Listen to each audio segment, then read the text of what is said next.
Heath, aka the Dire Bear GM. Also on Twitter at DireBearAC, and out here in the real world, you can find me, Heath, or Captain Sack, and a lot of places where I play video games. It's Monday night, so that means it's time for the Escorts and these lovely folks that are around me. We had taken a small divergence from the normal game, so there is no Zastari, Tangaroa, Ezra, Zora, Mello, or Satael. I was like, I missed one. Satael this evening, or this week. Like last week, they are playing a whole other set of characters. Roderick and Gordon and Esther and Jesse and Aurelius and Maddie's character. Sounds about right.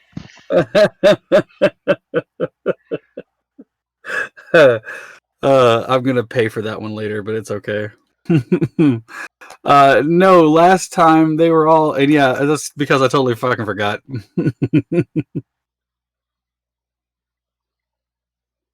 Hang on, I gotta find it now because it's gonna bother me if I don't, because I remembered everybody else's. And it's probably the most innocuous name, like, oh yeah, I should have remembered that. It's Kasishi.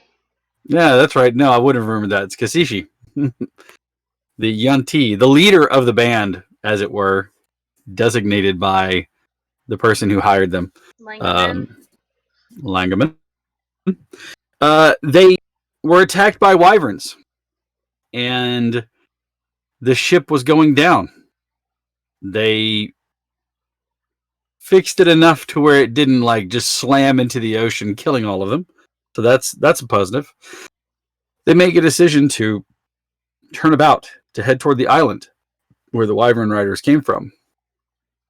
When they arrive at the island, they realize that the inhabitants that they found, or at least one person found, I'm looking at Aurelius, were not indicative of any sort of evil acts, or like they didn't have wyverns. They seemed to be just regular standard folk. And then they watched as some terrible creatures came out of the forest and the jungle and attacked those people that they found, taking off with some of them as Aurelius made his way back to the group, or made their way back to the group. The group itself was attacked by more of these almost savage hobgoblins. They seem to be less hobgoblin-like and more feral. It's the only way to describe it, because hobgoblins have a very regimented way of doing things, and while their tactics were still there was something else that was missing.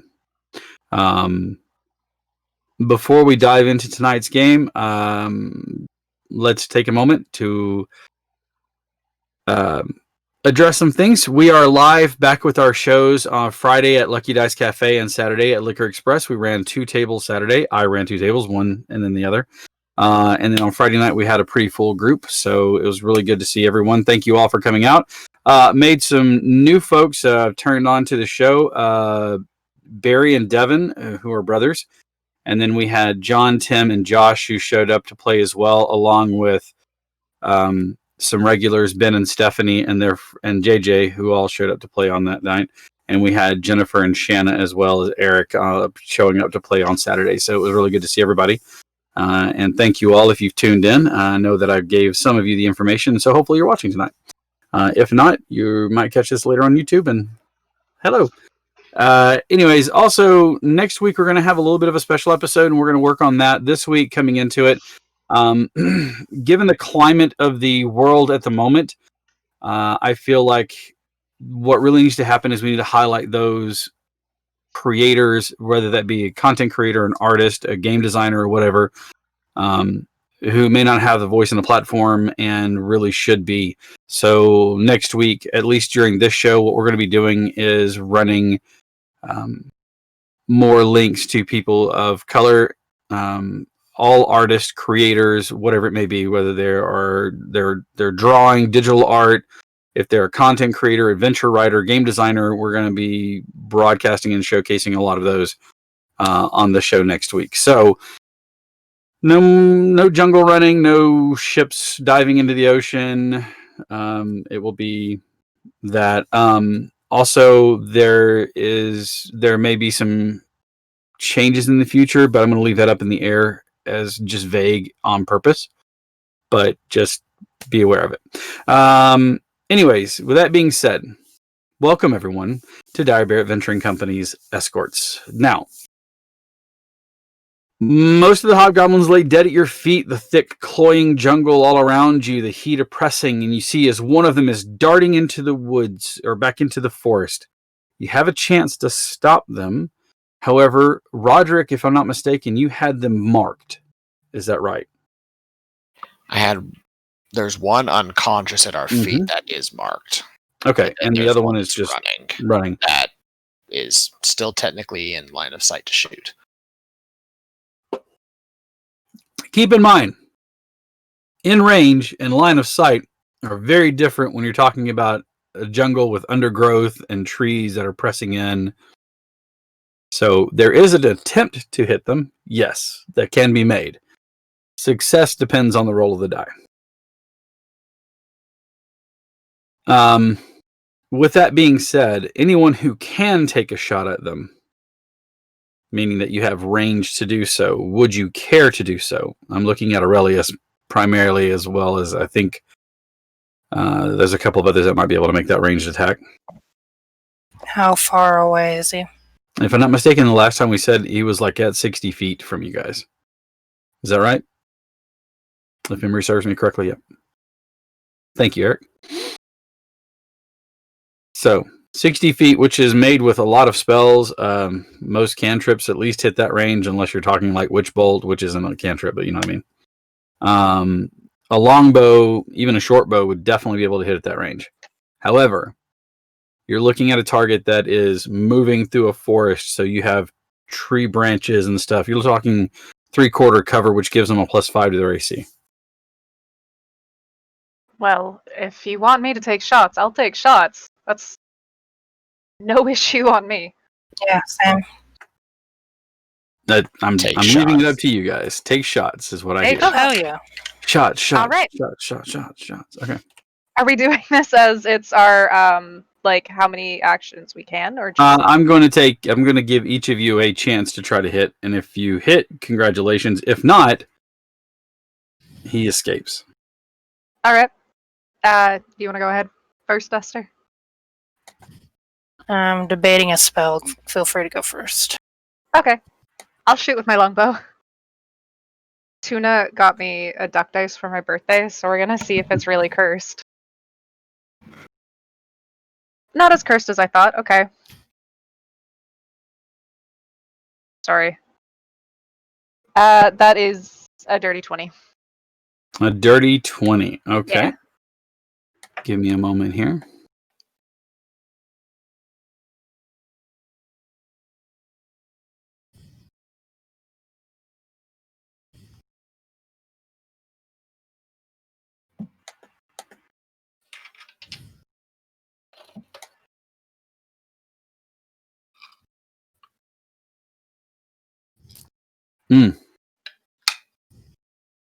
Your arrow flies off into the woods. Oh.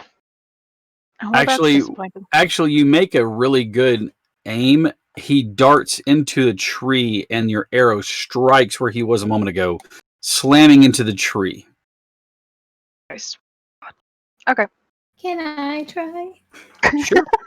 If you would like to try, you may. At a 31, nat 20 with a +11. All right, and what are you using to hit him with? Scorching Ray. That will hit. At least one of the rays will hit. I'm only casting it at 2nd level.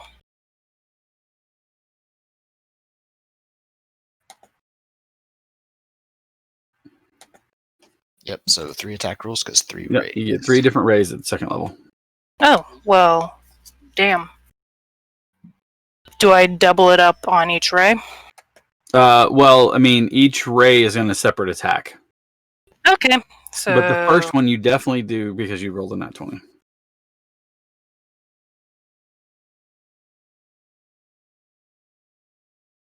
17 on the first ray. 17 damage. Okay.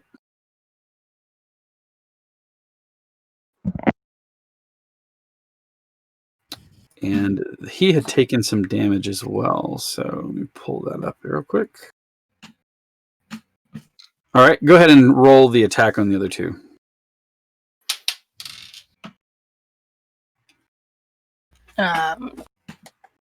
Sorry, Cat just knocked something over. Math. 28. 28 and 21. to hit? Yeah. Okay. The 21 misses. The 28 actually hits too.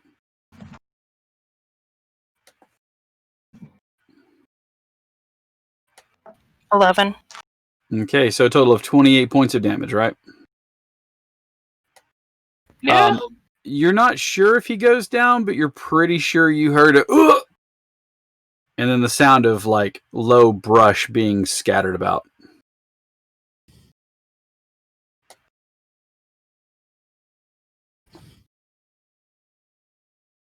She'll probably just walk that way if no one else does at some point. Okay. My turn. I want. You're gonna try to hit him as well. Yeah. You don't Good see measure. you don't see him anymore. Oh man, that's all right. You heard a "Ugh!" and then a thud, or like the sound of underbrush crashing, and you no longer see the character or the dude. Okay. So sorry. I very adjective. Put them away. Put my fucking potions away.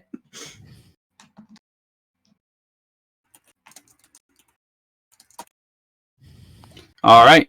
So you're heading off into the jungle to see what's going on, or to see if you Cautiously. find the man I'll go creeping with into her. the underbrush. Okay. I'll go with I will All- stay and tie up the hobgoblin that we have currently unconscious at our feet. Excellent choice. Okay, for those of you who are slinking off into the woods, please give me a survival check. You can either have one person roll with advantage if you're helping, or You've all all three of got you can this. make separate. You're all gonna do great. I hope. Well, I got a 23.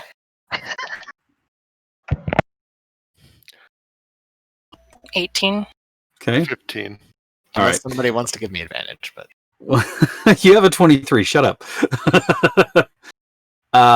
Sure enough, you find where he moved through the underbrush, and after traveling about 80 feet or so, you find his form lying down, a little wisp of smoke still coming out where the beams hit him from Scorching Ray, but he is quite deceased at this point in time. good shot. Hmm. Good at one thing. It's using fire. Still Neat. impressive. All right. You've trussed up the other one and making your way back to where you had the game trail and you were following it earlier, where you were ambushed. You can see that he's starting to rouse around. He's starting to come to. He finds himself bound and he starts to struggle against the ropes, trying to free himself. Can I hold one of my oh gosh, what is it called? Kinetic? Well, technically it's actually called psychic blades. Can I hold one of those out? Sure. They Are you just offering to No, cut his ropes I'm- for him? no, I'm holding it to his neck.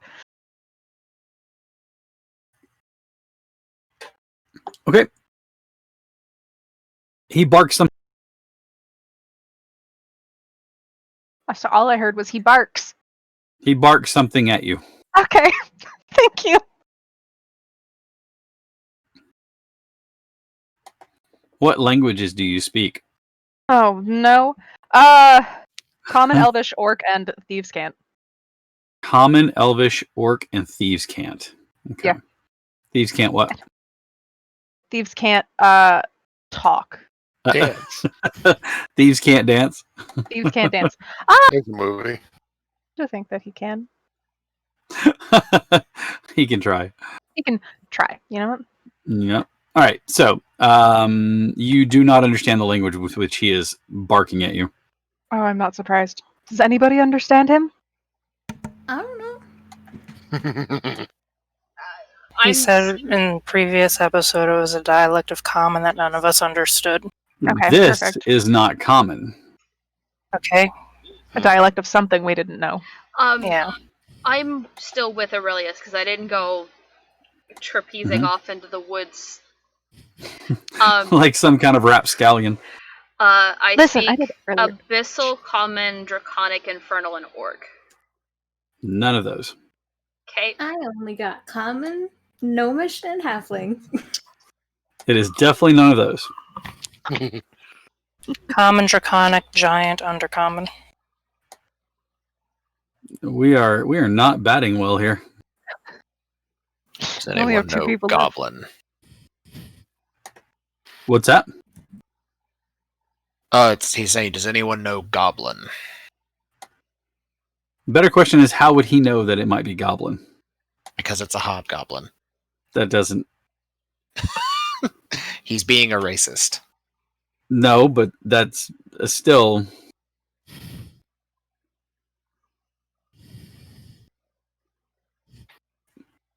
No, but I can talk gnomish very poorly.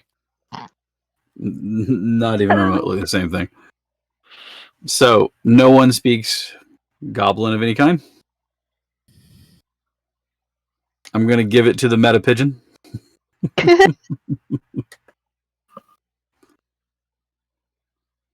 For Aurelius to speak Goblin, but it wouldn't make sense for him to speak Goblin. I don't think it makes sense for any of us to speak Goblin. Makes sense for me to speak Goblin, not Aurelius. Yes, but that's because fair. you are It a makes sense for Goblin. Q to speak goblin, but hey, that's hurtful. He's a dice goblin. Okay, that's Oh, fair. God, man. now listen. I'm listening. You know I always stop my sentence there. I know. All right. So yeah, he's speaking in a language that none of you seem to understand.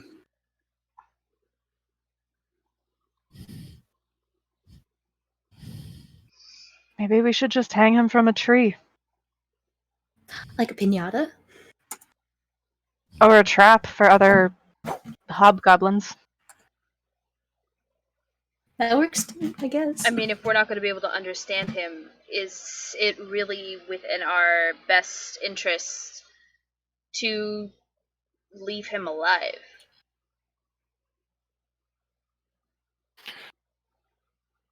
I'm still just slowly talking to him in undercommon. Do Give me you... an intelligence check, like straight intelligence check. Esther's just watching this because she knows undercommon, just horrified. That will be a 18. It seems to turn its head both left and right and look at you curiously, and then says something to you. And again, the language that you do not understand, but he seems to be trying to converse with you.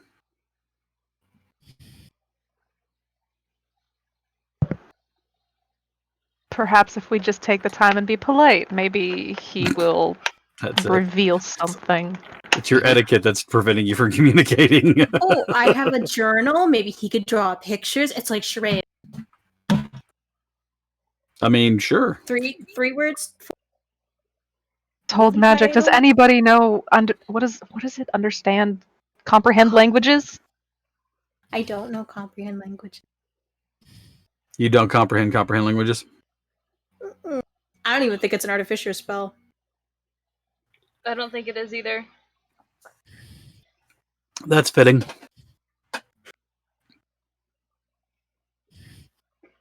All right. He seems Can I to give him my little book and a little like writing utensil and be like, "That's you can still write like that."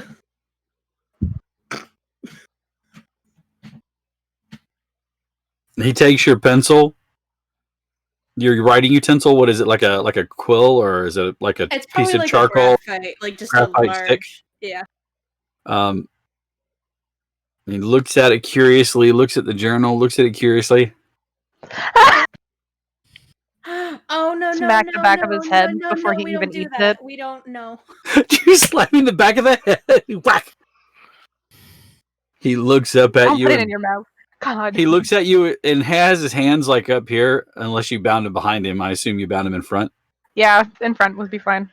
He looks at you, says something in that language, but the gesture he makes, you understand completely. Some things transcend language. I will hit you again. Did he just tell us to go fuck ourselves? Told me to go fuck he myself. He drew his fingers across his throat like this. Well, if you let him go, no matter where he runs to, I'll be able to track him. No, we don't do that. No. Do what? No, him chewing on the bite. Smack him at the back of the head again. I don't care. I must repeat my question. Do we kill him or not? I mean, we came here and killed all of his buddies. Why not let him join him? Because if he How- runs, he can lead us to the rest of his buddies. Unless you shoot him in the middle of the jungle, too. I thought we were here for the wyverns, which we aren't seeing any of. Are we just here to murder anyone that crosses us? How did they even come across you? I did warn you that they were in here. Aurelius wasn't here whenever. They came across our fearless leader.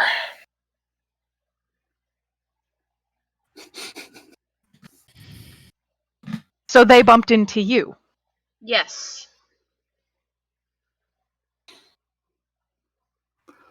Keep in mind that when they bumped into you, you were sitting there and they were just like... I wasn't moving. It was the Jurassic Park scene with the Velociraptors. Mm-hmm. T-Rex? Pretty sure if it was a Velociraptor, you'd be dead. No. I was the Velociraptor. Come on Yeah, now. he was sitting there very shoot. still. Yeah, because And see, they she were wasn't looking moving. at him. Clever girl. I watched Yes. that movie the other day. Sorry, it's fine. No, he was sitting very... Yeah, they She were sitting was. very still. Sorry. She was sitting very still, and they came up and were like, the hell is this? I'm rock. If we kill him, we can continue on our way. If we don't kill him, he could go back, get his people, come back, and kill us in larger numbers. At this point, it's just we try not to get bumped into again. Stop that. You hit him again? No, I'll just like I won't hit him, but I'll just Mhm. move his hands away from his mouth. If he wants to take a bite at me, he's more than welcome to. I'm gonna draw him a nice picture. Mm-hmm. To Just gonna Try draw a and be bunch of big. dicks. Can you draw him like a hangman picture? Draw a 'Cause that's bunch of what's gonna dicks. happen. I'm drawing like a. Beautiful. He tips his head to the side and then back to the other side, and then takes and looks at the picture and does like this, and then does like this.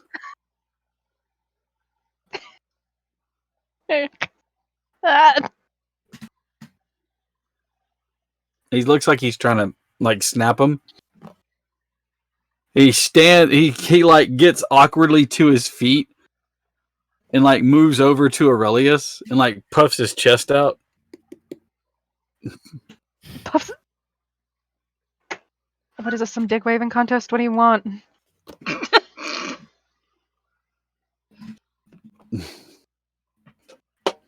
Can you sit back down? No, I have a feeling he's about to hit you. What Again. if we just take him with us? Yes, the pet hobgoblin. That sounds fantastic. Why not? That doesn't there's understand a- us. And we don't understand him. That sounds Well, like I a mean- fantastic idea. I have a low AC. To Let's see be how fair, this that goes. is sort of the definition of a pet.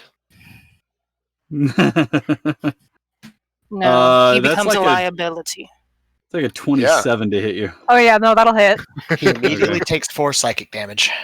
You take you're going to take 4 points of damage from the slap to the chest, and he takes how much? He takes 4 psychic damage immediately. He kind of he backs up, narrows his eyes, looking at Aurelius, thinking that Aurelius did that to him. And he turns around and looks. You hit him in the head. He doesn't like you.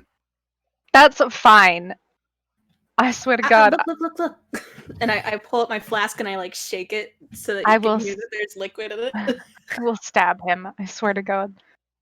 Just do it. I want to. Yeah, actually, I do want to. He did. As he turns around to look at the flash, you just hit him in the back. You bastard! I don't give a shit. Let Anybody him else have a near me? final Can this drink proc if you're my going sneak to attack? kill him. I mean, Kashishi's hasn't moved far from you, so You would get the sneak attack, yes. You guys are mean. I Oh, like your shit. hold 18. the flask up to his mouth and I kind of like 18 to hit him. Yeah.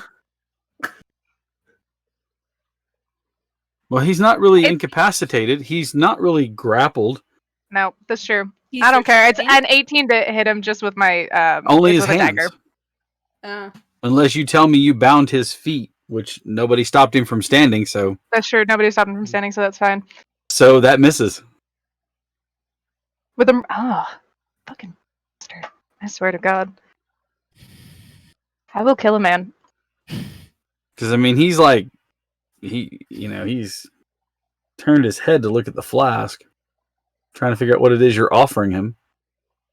Out of the corner of the eye, you draw a blade quickly as he turns, and it just slides almost across him. I was going with the psychic blade, so I would have just let it dissipate before whenever I missed. Oh no! As you like slides across, it dissipates, like turning to like vapor, whatever, as it goes. Yeah. Okay. You know what? He looks at you. He looks at you, and the look in his eyes goes from contempt to a bit of oh, like oh. Is there a cliff nearby?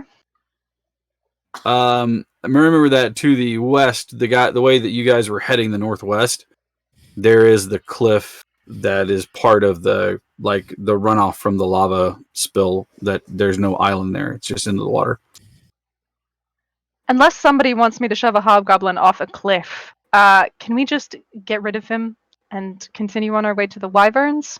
Wonderful idea. Let's give him back to the villages they attacked.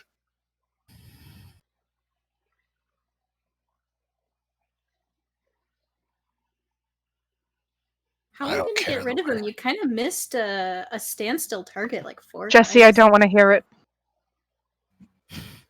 Are you offering him something to drink, by the way? Yeah. I kind of take a sip myself to kind of show, and then I'll bring it up to his mouth and kind of. What's in it? Probably scotch, something hard. It is. He takes a long pull, not realizing how potent it is. The only thing that erupts from him for the next few seconds is just a coughing fit. And he seems to be as you hold the flask up, he seems to be a little terrified. And then you realize that his eyes are going just a little glassy.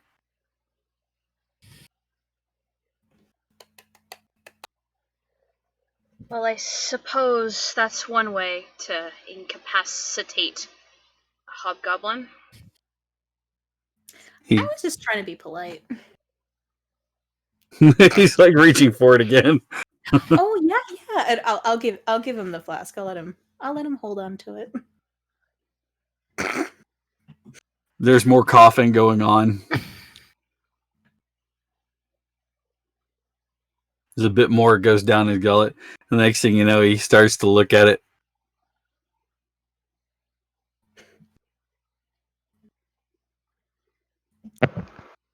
He starts to speak. Rapid speech, very if you would understand him, you would get the idea that he's being very gregarious. He's saying lots of words. And motioning around and things like that, and showing you, like, pointing to things and repeating phrases over and over again, and seems to be very adamant and very forthcoming with what he's talking about. Glad he's being so upfront now, but we still don't understand what he's saying. I kind of want to let him go and see what he does.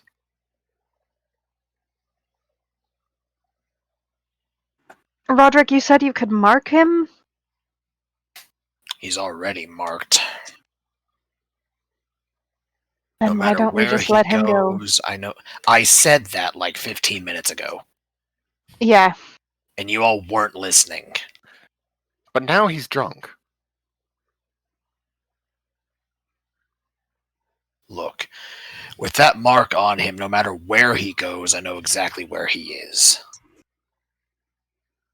He must be very exciting at parties. I'm the life of the party because I'm usually the only one left living by the time it's done. That's dramatic. Can we let this guy go or not? Go find the wyvern riders that are supposedly on this island somewhere. And get them drunk. It seems to be a language that we can all understand. Intoxicated. Yeah. The language of the universe is not math anymore, ladies and gentlemen. It's intoxication. Inebriation. Then Kasishi is just going to untie this hobgoblin. All right.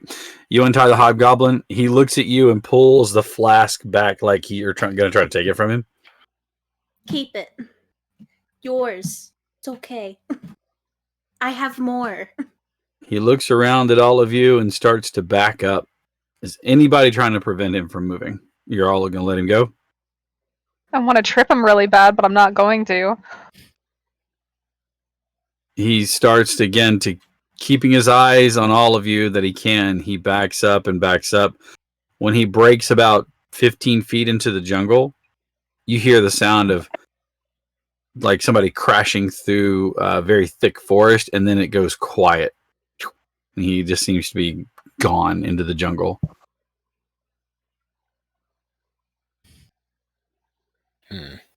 Right. Well. Towards the cliffs, then? Preferable. That is the way that he went. Oh, fun. Oh, good. Well, he's heading towards the cliffs. Would you like me to scout ahead again? If you'd like. Not an issue. Believe right. I'm still... No, I'm going to guess an hour has passed. Probably close to it. Okay. I got all my blood curses back. Yay! Just as part of an hour, or... Short rest. If we've just been sitting there just talking, then yeah. Wait, there's no way that entire conversation took an hour. No, I bonded with 3 of you earlier. I'm wondering if it's been an hour. Not if we were talking to the goblin for an hour. No, you were only talking to the goblin for 10 minutes or 15 Just minutes, with, like- almost real world time. Yeah. No, I'm just thinking like me scouting ahead, coming back, seeing the village, that kind of thing. Right. Because I'm wondering if I'd have to re-proc Psychic Whispers or not. It probably hasn't been an hour, but you know it's been more than half an hour. How's that sound? Okay, that works. That works. That's fine. I need to see Okay. if there's actually a limit on that. 'Cause it doesn't tell me. All right. So you're slinking through the forest. And again, when I say that this is a jungle, it is chocked and is choked with undergrowth and trees, and it is pretty dense. Are you just using your mark to lead the way and follow him? For following him in particular, then yeah. I always know where he's at. Okay, so you're not moving in that direction with the intent of following him, or are you moving that direction just in the intent on finding where the cliff, like the cliff face? Number 2. Okay. Who is leading the party then? If Aurelius is off scouting, probably Roderick. Okay, is Aurelius off scouting? Great. I need a survival check from both of you. Also, I need a Constitution saving throw from Kiseshi. Actually, you're cold-blooded, aren't you? Just a little bit. But I'll give it to you anyway. I'll give you advantage on it. Cool. Natural 20 for a 27. I got a Awesome. 17. Okay. 10? With advantage of 10? With advantage, because I rolled a 2 and a 4. Nice. You're used to the hot. You enjoy it. However, the armor with the jungle's oppressive warmth and the humidity, it's making you a little uncomfortable. Mm-hmm. Sweaty. You will either have to dunk yourself in some sort of cooling effect or doff your armor at some point in time if you continue to travel in this direction or in this manner. Okay. All right, 17. Scouting ahead. How far ahead are you staying of them? Well, my psychic whisper still hits that like mile radius, so I'll go up enough. If I see something, I'll stop. I don't really know. Okay. As you're moving forward, every once in a while you see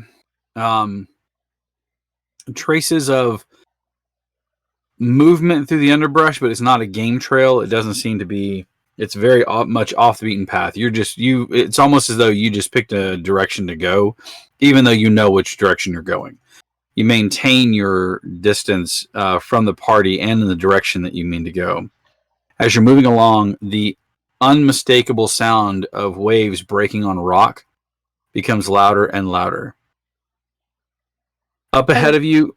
Go ahead, sorry. No, I was just wondering if it's been like just a clear shot. I haven't, besides them rustling in underbush, that's it? Mm-hmm. Okay, cool. Sorry. Yeah, you've pretty much been going in a straight ahead shot. Okay. As you look ahead, you can see where the light is.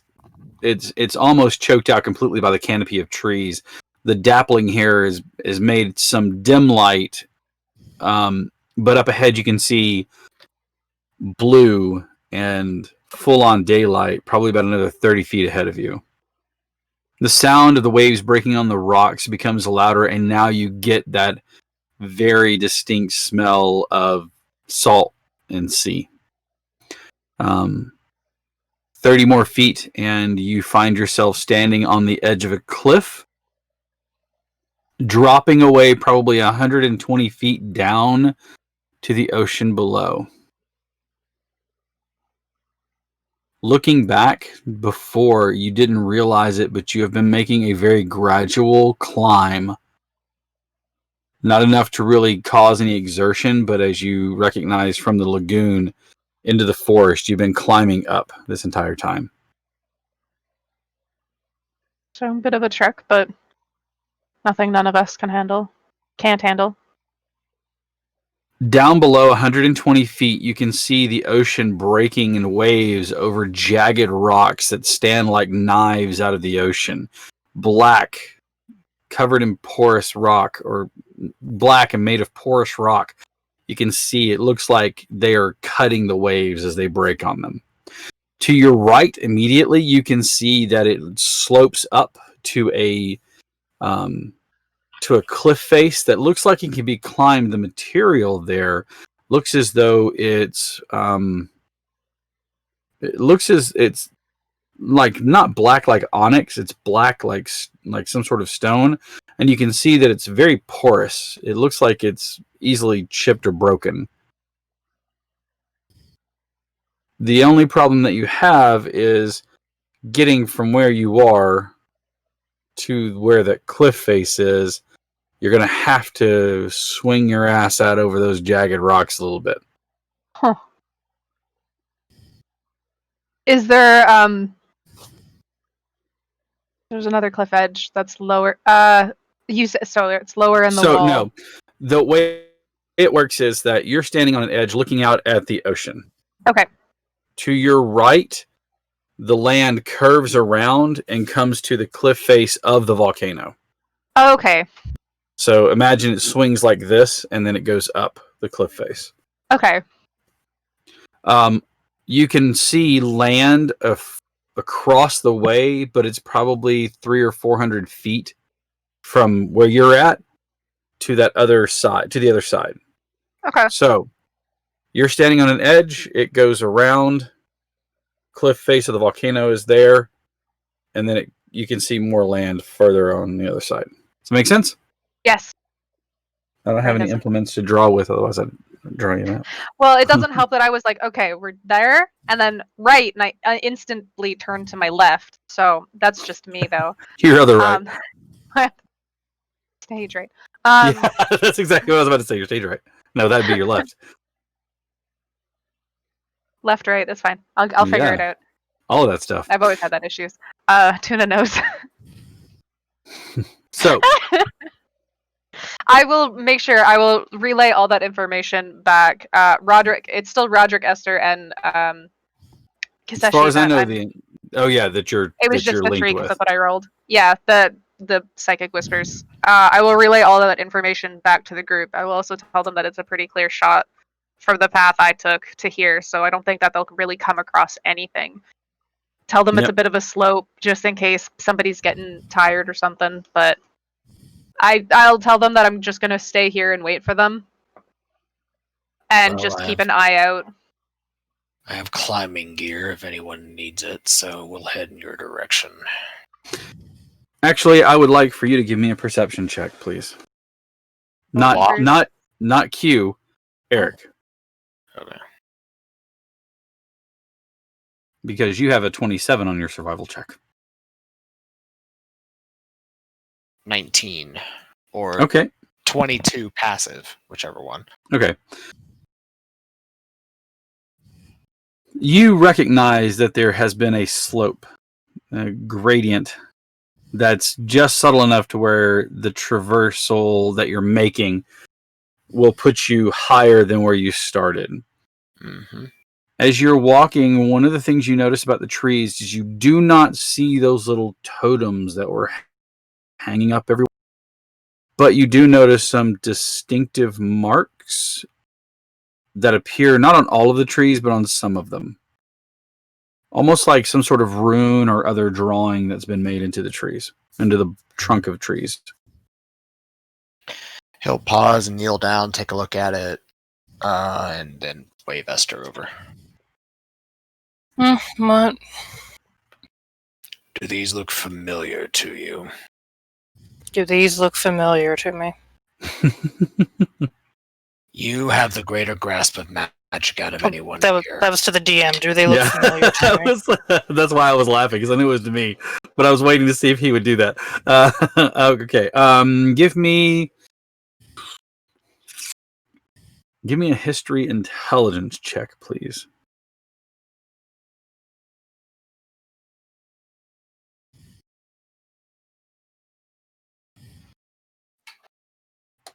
Four?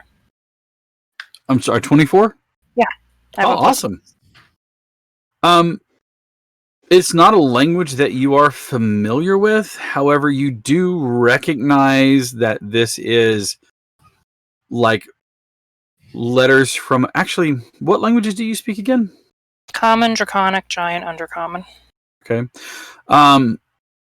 It is not a language that you're familiar with. However, it does bear some of the similarities with Giant. Like a few of the key things you see are kind of very similar to what you would see, or I shouldn't say very similar. They are like a passing relation with Giant. Oh, so something I might potentially recognize, because that's the other language. Giant too. What's that? I also know Giant. Oh, then yes, you would have recognized that. Sorry. Yeah. Well, actually, if she points it out, you go, "Oh yeah, I see the similarity that you're talking about there." Same shape here and there, but Right. See the curve of that? It's not enough of a passing resemblance that you know what language it is. So it could be gibberish. It could be actual language. It could just be a bunch of marks in a tree. the rest of the party that is there with them, Kaseshi, what languages do you speak? Abyssal, Common, Draconic, Infernal, and Orc. Okay. What about Gordon? Common, Gnomish, Common, Gnomish, and Undercommon. Okay. And let's see, Jesse? Common, Halfling, and Gnomish. Okay. Gnomish, you recognize, again, a very passing familiarity with some of the other aspects of that language. Like there's somewhere in there's a crossing. You're smiling, Maddie, like you might know something. So, I don't know shit because I'm not paid to know shit. So again, not the same familiarity that the Giants section of it, but like other parts of it seem to have some passing resemblance to Gnomish. Like, again, a distant relation to it. Nobody has comprehend language. It sounds like somebody's been taking comprehend language. Anyways, other than that, unless you want to try to figure it out some other way, then you can continue on if you would like to.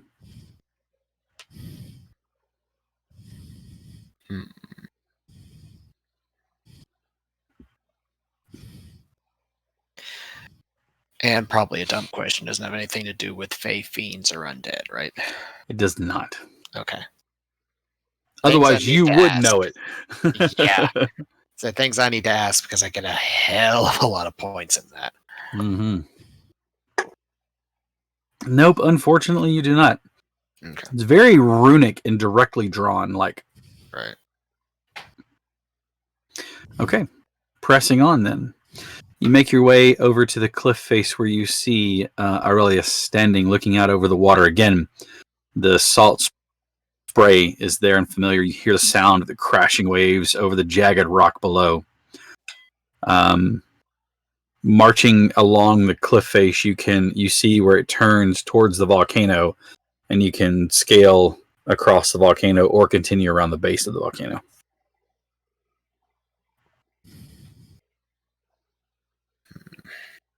So you can go all the way around the island by going around the volcano, or you can try to go across the volcano, but you would, again, be dangling out in the air.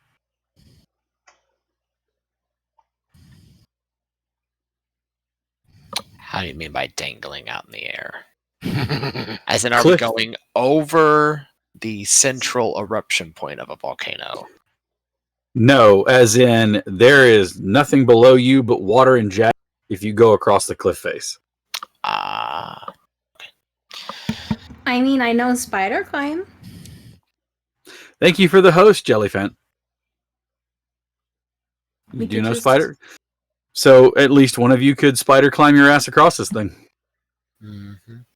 I mean, I could. No, I'm low on spell slots. I can make it to two of us. Oh no! Make it the two strongest people, and then scale across. So Gordon is one of them. I would like to not fall. If you can make me fly again, that would be entertaining. Oh, we'd have to do we have to do a little raffle with that mystery shot. Shot. Yeah. A potion raffle. Question. I could absolutely do that for you. Would you like to try?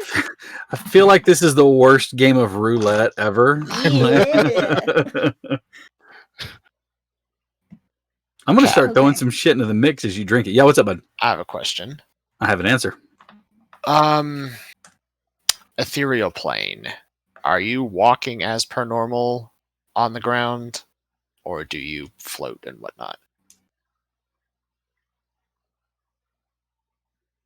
Are you trying to like enter the ethereal plane and then move and then reappear in the prime material? Yes.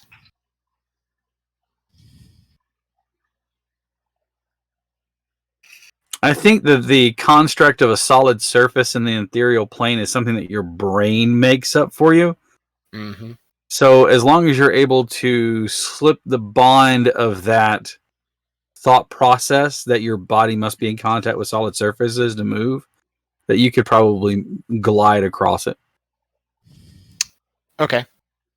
Because this is something I know how to do, being a ghost slayer. Mm-hmm. He's just going to ethereal step. Okay. What does ethereal step allow you to do? Lets me move into the ethereal plane for up to 4 rounds. Could you make it 300? No. Could you make it 350 feet in 4 rounds? Yes. Almost. Wait. In 4 rounds, it'd take 320 feet. Then that is not enough. And you will come back out and go, whoo. I like the yes, maybe. Nope, this is not horseshoes. We need to know definitives. Is there Could you 30 yeet feet? yourself out of the... Yeah. Is there 30 feet of climbable surface before that point? Oh, you mean against the of the volcano? Mm-hmm. Yeah, absolutely. Okay, so that's what he'll do. So you're going to climb out 30 feet or more? Yeah, do that? He's going to tie himself off with his climbing gear and climbing kit, ropes and such, like probably to a very, very sturdy boulder or a tree, preferably a tree. Plenty of trees. Preferably a very big tree. Very big tree. Oh, wait, are you saying what you're doing? No, he's just doing it. Okay. And he's going to climb out 30 feet after tying himself off with the rope. Give me an athletics check, and the climbing gear allows you to You forgot your haste potion. I'm fine. Throw it at him. It soaks into the skin. Yeah. Gets on his hands, makes him slip. Cannot fall more than 25 feet from anchor point. Okay, so basically you're anchoring yourself off and climbing in case you miss it. So give me an athletics check, please. Because this is all body strength. 21. Easily enough to climb out half of your movement speed. So 15 feet. Give me one more. Okay. Actually, what is your movement? Is it? I just assumed it was 30. It is 30. All right. It increases next level. Really? Okay. Mm-hmm. At least I think that's the next level it gets, is a blood hunter. Me double checking. So I know movement speed does increase to 40 at some point. All right. So go ahead and give me another athletics check, please. Yeah, next level. Dark augmentation. Nice.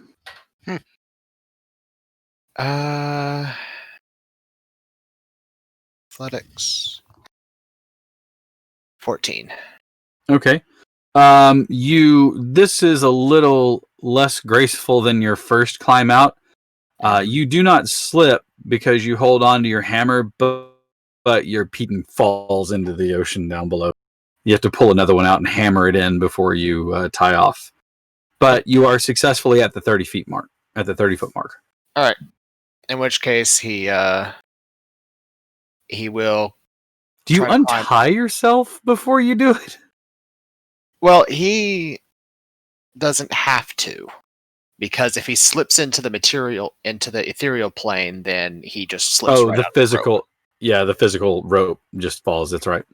Yeah. So the rest of you watch as he carefully navigates himself out onto this very porous rock, and I'm sure all of you have seen the lava rock. You know, the very porous, lightweight material. Imagine the cliff face is pretty much like that. So as you hit it, part of it just falls off. Actually, you know what? He's just going to keep attempting to climb his way over with the rope attached to him. Okay. Because he has a lot of rope. How much rope do you have? I have.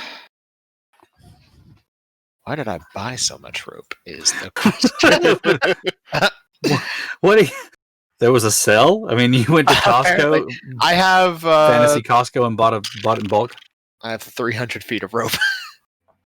The fuck? Yeah. Like, why did I buy so much rope? You heard boat, and the next thing you know, you're like, I need rope for this. Yeah, I also have 30 feet of chain. Because of course you do. Yeah. You know what, though? Chain is really effective at taking out masts when you load it into a cannon. Uh-huh. Precisely. All right. It's also so incredibly devastating. Anyways, so go ahead and give me another athletics check. Do me a favor. We're going to narrow it down so you're not doing one every 15 feet and driving me absolutely up the wall. Mm-hmm. Give me, let's see, you've done 2. Give me Pun 8. intended. Give me 8 more.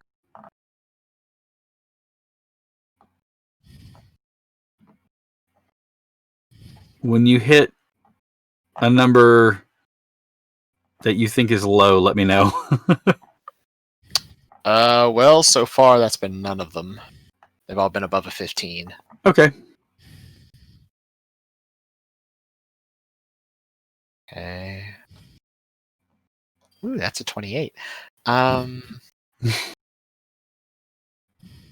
number was that? Number 28. That was number 7. Okay, skip Number the last 8 one was then. 25. I was going to say skip the last one, but that's okay. You are quite literally at the end of your rope, Mm-hmm. but you have moved 300 feet and you have anchored rope along the way, which allows anybody else who comes along to actually lower the DC that they need to climb out because they have the anchored rope. You watch as he goes across, and as he hammers them in, occasionally he has to hammer it in again, simply because of the fact that like the material is just so lightweight that it sloughs off sometimes. He has to hammer it in to it actually hits the solid rock underneath this like coating of lava rock. Eventually, though, you can see neatly every 30 feet an interval where he's got it staked down and a rope running through, and it continues on all that way about 300 feet. So there's about 50 feet left to get to the other side. At this point in time, are you going to do your ethereal step? Yeah. He's just gonna hammer the last one in and just blink out of existence. All right. And he just gone. I look at Kaseshi. I'm not doing that.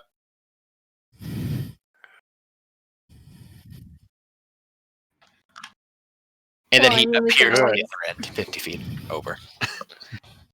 We can always take the chance with mystery shots. Who wants to fly? You give him the one that reduces him in size even further. Now he weighs 10 pounds. You just cast Mage Hand and move with it. God, I mean- I wish. Carry him like it's nothing. Chug a lug. How much does Gordo weigh? He's like where did he go? weighs less than a standard poodle.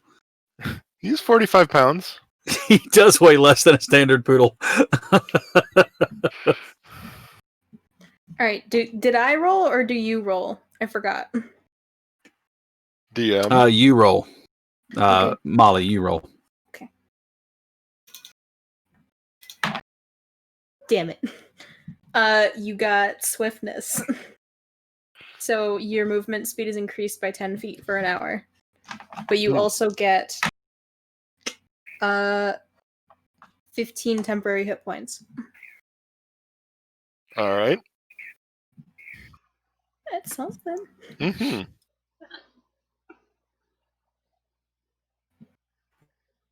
A standard poodle, not a toy poodle. Right. No, Tim was saying I'm holding a poodle right now. She's less than 3 pounds, but I meant a standard poodle, which is like much larger. Okay. Who's going to cross the ropes and who's going to find another way across? Like, are you suddenly sprouting wings and flying? What you doing? Standing there looking at the other side going, Fuck that. Aurelius is like, nope, no heights. I'm going around the base. I mean, No, I've I don't got- think he'd have a big issue going across it. I have rope tricks, so we could just like swing across that rope to the end where. That is not how rope trick works. Damn it! No, I'm just saying. Like, I know we can climb up, but is the rope stuck straight? Yes, the rope is dunk, and then you can Okay. climb up. I wasn't sure if it was stuck because I didn't read anything about that. So okay, now that we have Rope- that, then never mind. Let me Well, it goes up into a thing. That's what I Yes, know. it goes up into the thing, and so you're only talking like a length of 50 feet. You're not swinging 50 feet out to 350 feet. Oh no, I was saying at the end where he stopped tying off because there was 50 feet that still had nothing, right? Rope Mhm. trick has a rope that is length up to 60 feet long. Mhm. So I was wondering if it could swing. It could just take that and go the rest of the way. But if we can't, we can't. It's fine. I'm just trying to use my brain. No. I like where you're at. I do Otherwise- still like uses of spider climb. So So Somebody wants two to of do you that. can spider climb. I enjoy the idea of spider climb. I won't lie, want but to I'm keep sure. trying for a fly potion. Here, I'll take a potion. How many then. potions do you have left? I get 2 free ones, and I can just keep using spell slots to make more. Okay, now I know you said you were low on spell slots. How many do you have left right now? I have 2 first level, 1 second level, 1 third level. Okay. I'm mean, like if you- halfway with my spell slots. All right. Well, if you want to continue to try, you certainly can. That's your resource to spend how you'd like to. I'm gonna save my second and third level because I want that spider climb. Okay. But we're gonna give it 2 more shots with my my first levels. Oh boy. Who's drinking the potion? I'll take one. Who's quaffing the brown drink? All right. One for Aurelios. Damn it! You also get fucking the speed one. I gotta go fast. That's fine. Hey, I'll race you around the entire island. And you get 10 temporary hit points. God damn it. I'll Okay. win. Okay, bet, little man.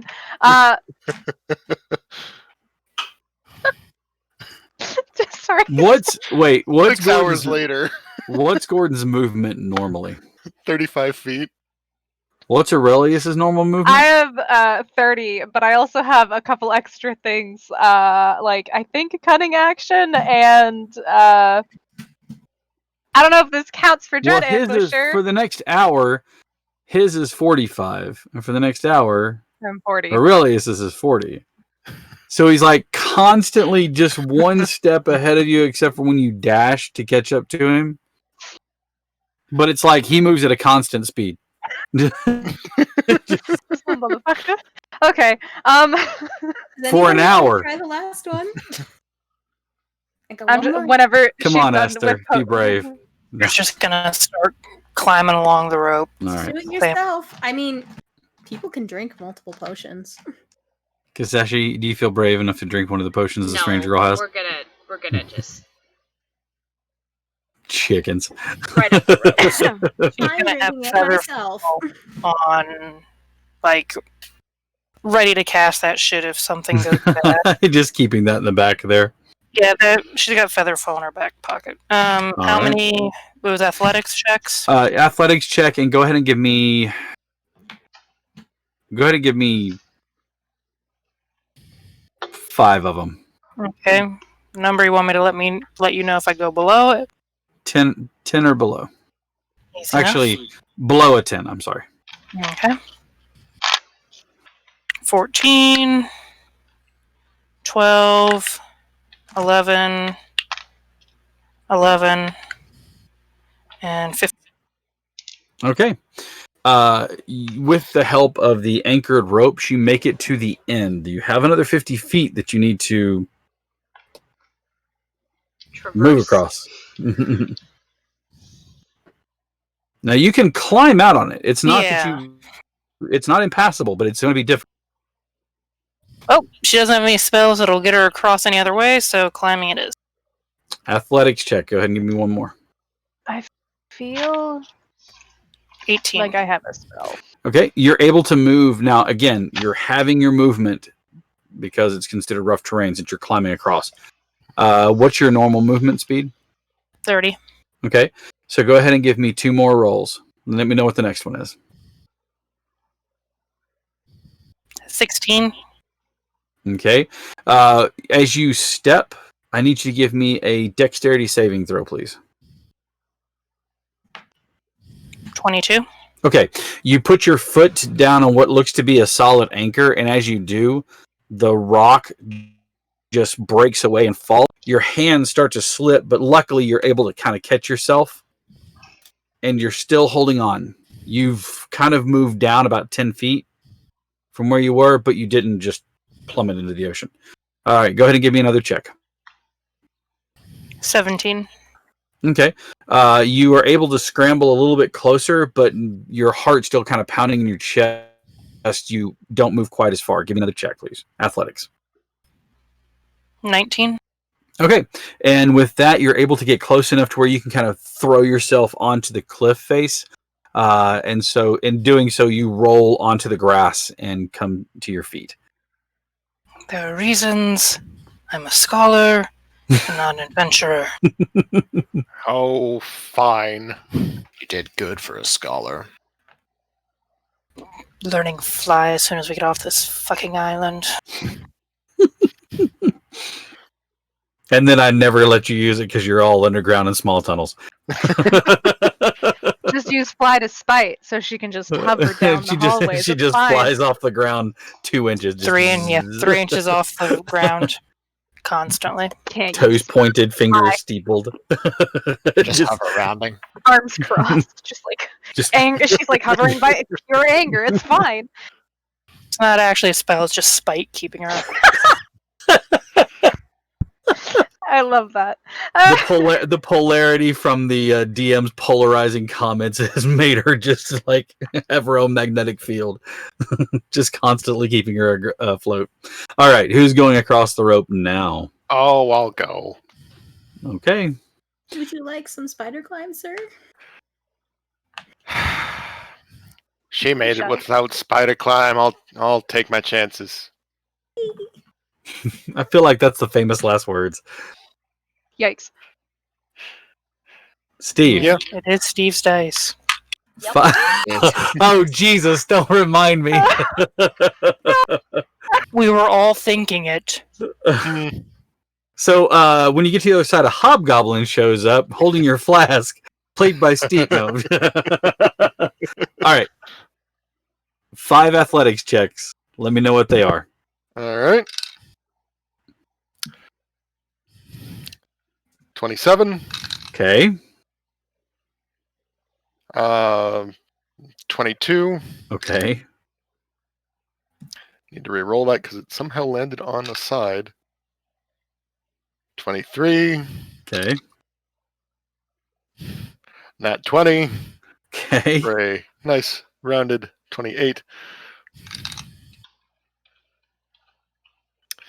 26. All right. That was it. And that was it. That was it. You are now at the end Yeah. of the rope. I was counting them down with my hand. So now you're at the end of the rope. You have 50 feet.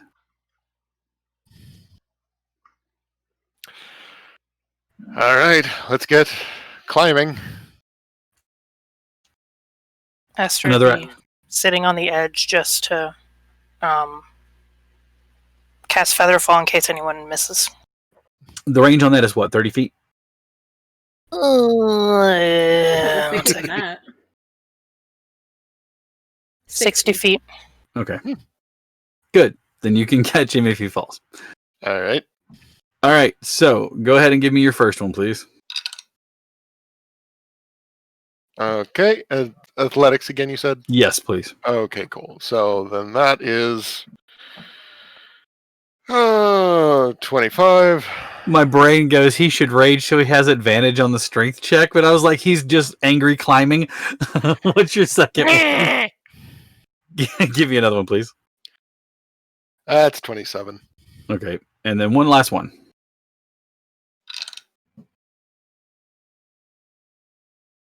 26. And you are easily on the other side now, standing next to Esther. All right. We have, 3 of you left? Who's going next? Aurelius is going to offer to go last. Just because he's just like looking at Kasishi and it's just like, that's some heavy armor. If he goes last, he's gonna get stuck. He's not saying it out loud. She can feel the judgment in the look. Yeah. Yeah. Like, Turns really. She's not circus trained. That's true. She is not circus trained. not this time around. All right. Who's See, going next? Be the player going, maybe somebody can spider climb and bring me all my rope back. My 300 now- feet of rope. Kasishi, in fairness, there is the offer of spider climb. Yes, but I feel like I have to quaff a strange potion to do so. No. Probably. No. Since Don't that's take my been phone away from me. since that's been 90% of how Jesse's effects have worked. Yeah. I love the fact that you're like, you could have used that opportunity to go, yeah, you have to drink this. And then you go, okay, drink it, and then go, now I'm cast spider climb on you. What was that? I don't know. You tell me. How does it make you feel? Did it taste good? Writing down. Did it taste like bubble gum? Okay, that's this No. potion. Oh, okay. Because she would never take something from Jessie ever again if she did that to her. All right. So, are you taking spider climb? Or are you gonna? No, I'm fairly confident that I can get across on my own, but she is gonna offer Jessie to go first. Because she is also aware of her heavy armor and the fact that if she gets stuck, she doesn't want to leave the entire party, well, half the party stranded with her, so. Everyone's across the way, like, okay, have a good time. We're just gonna walk around the volcano! I'll see you guys on the other side. Walks around the base of the volcano. Sorry. Where she comes Jessie, what? where she comes by the gift shop. You're like, what the fuck? If you say Little Jesse's afraid volcano of heights, I'm gonna cry. Say heights aren't really my thing. Ah! Oh, baby. Oh. Jesse, you'll do fine. There are many people across the way that are. Once you get closer to them, I'm sure they will have a way to maybe get you. I don't feel like I'm helping. I'm gonna stop. They'll give you a great hand. Okay. You're doing great. Is it the heights or the athletics part? Both. Okay, here I go. In case I die. Bye. Do you have Featherfall? I do have Featherfall. I don't see why you don't But I'm just cast still spider. falling into a volcano. No. Ocean. You're on the Ocean. outside edge of the. Yeah, it's like you're I'm not falling still into the volcano. falling. So you'll fall softly onto the sharp rocks below in the ocean. All right. I don't see why you don't just cast spider climb on yourself. Because I have so little spell slots, I'd rather save at least a couple, just in case. Quaff your own last potion. I could. I mean, before you climb, quaff it and see what happens. I was gonna say it's worth a shot.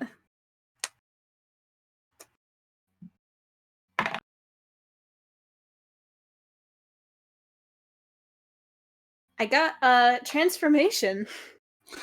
Bird. Basically, it's basically like the alter self spell. So Cool. So wings? So no, you can't make wings with alter self, unfortunately. I've Well, never. you can make non-functioning looking like wings, but you can turn your hair different colors and Oh. change your shape They and have things like that. aquatic adaptation as part of it. So yeah, if you like, do that's fall, you useful can breathe for me right now. underwater. So you wouldn't Turning drown. into a goldfish to fall 300 feet. Thank you. There you go. It'll be fine. Let's see. I also get temporary hit Can you points. give yourself some of those little gliding flaps like the suits had? Like a flying squirrel. Yeah. Okay.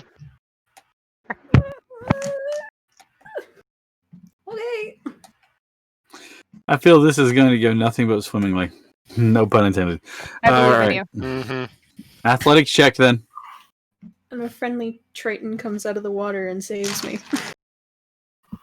Ugh, He is nowhere to be found right now. I know. No, it's his sister. How many Wait. athletics checks?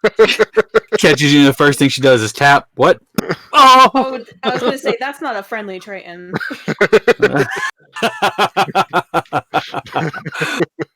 That's fair. Okay, 5 of them, please.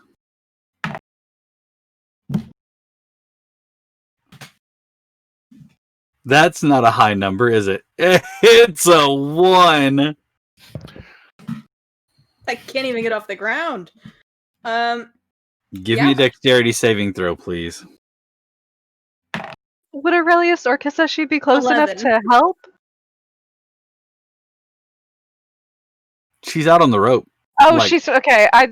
She's I moving wasn't out sure on the how rope. I wasn't sure how far she would be. An 11, you say? Oh.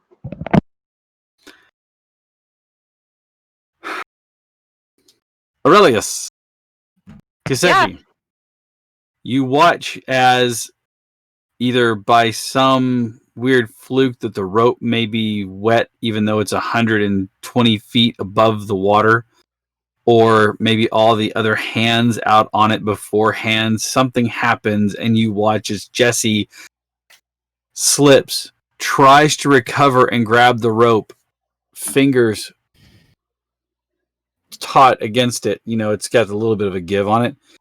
Snap and then fall. And she starts to plummet down into the rocks and the water below. You have a reaction. You're falling 120 feet. What are you going to do? Well, I'm gonna cast Featherfall. Wait. Do I have Featherfall? Do I have Featherfall? Oh, I do. Thank God I do. Because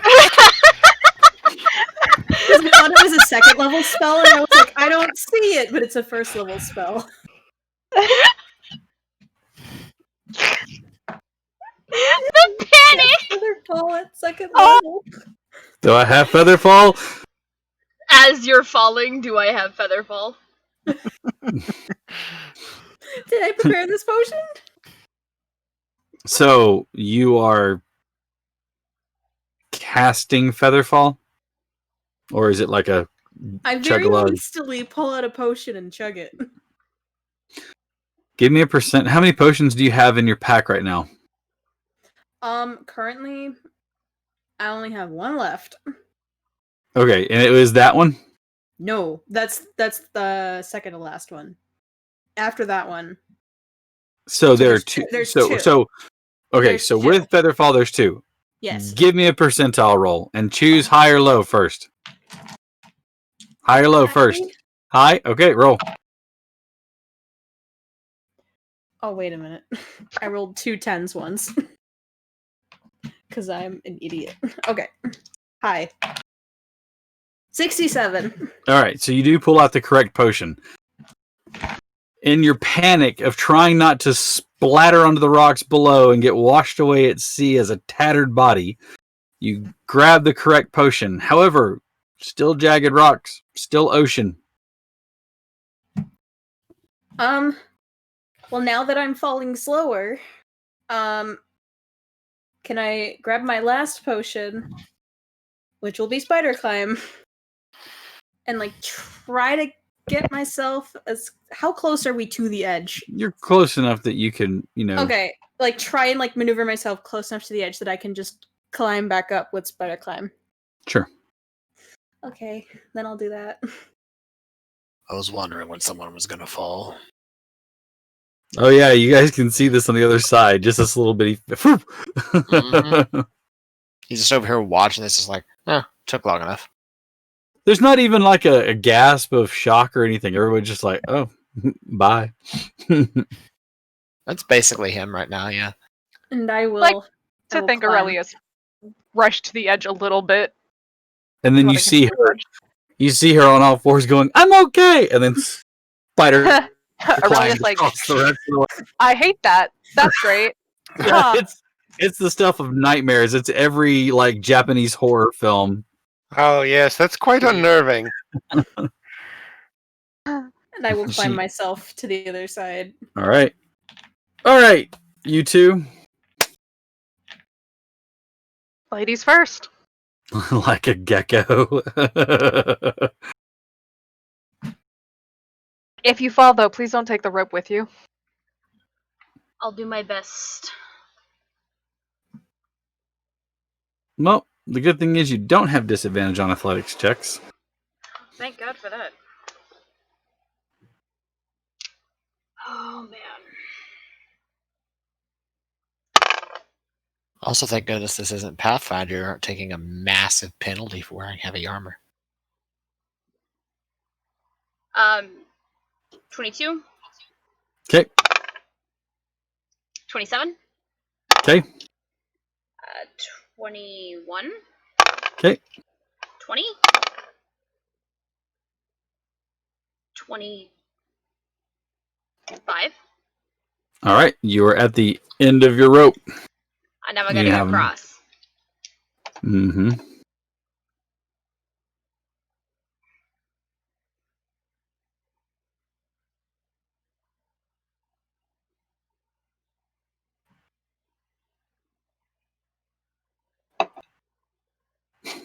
If you lose the rope, the Foo Fighters will not be pleased. Okay. I'm gonna try it. She's gonna just hork out across there. Try and climb my way across, I guess. Okay, go ahead. 3 more.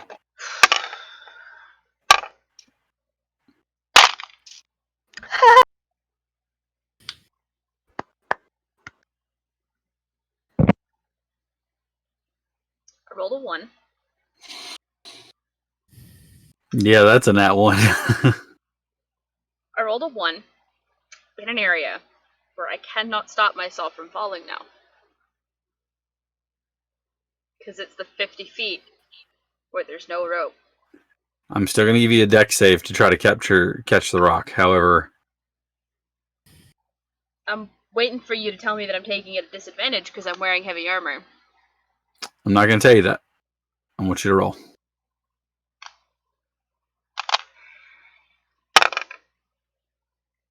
11.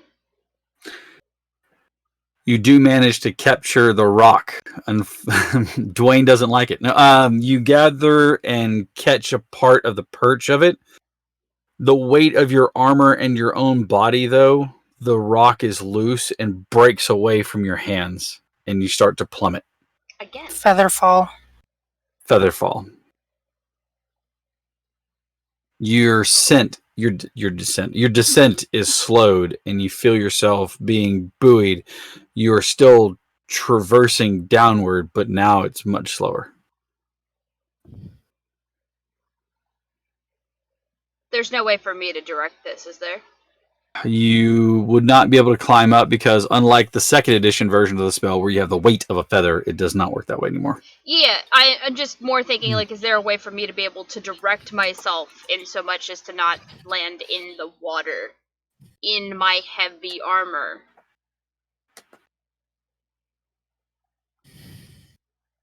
They're the spiky rocks.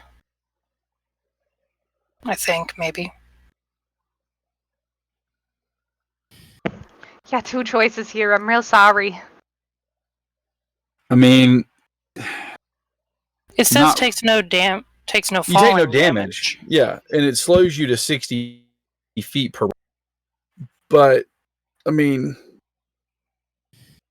you won't take any damage from the fall. You don't take any falling damage. Yeah, that's. Your concern isn't the falling damage. Your concern is going glub, glub, glub, glub. Glub. I mean, yeah, no. I want to say that my athleticism and my strength saves would be enough to keep my head above water, but I've swam in full clothing. Shit's not fun. And that's clothing.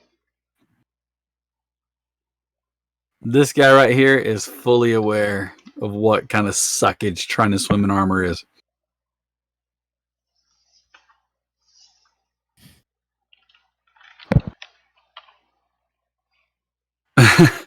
So, Jellyfin, funny story. I'm going to break away for a moment while I try to decide the fate of our falling warrior here.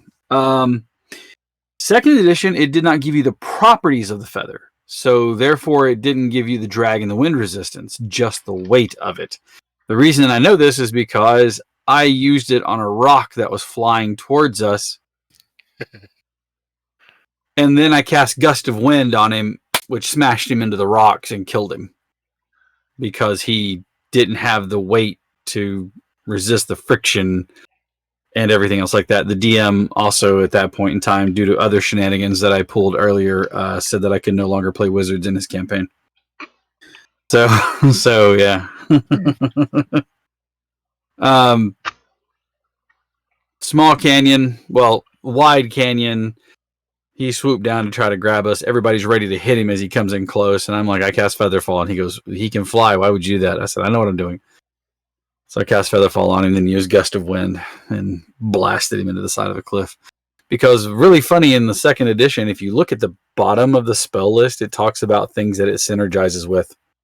And it says that it works well with that spell. So I used it to my advantage.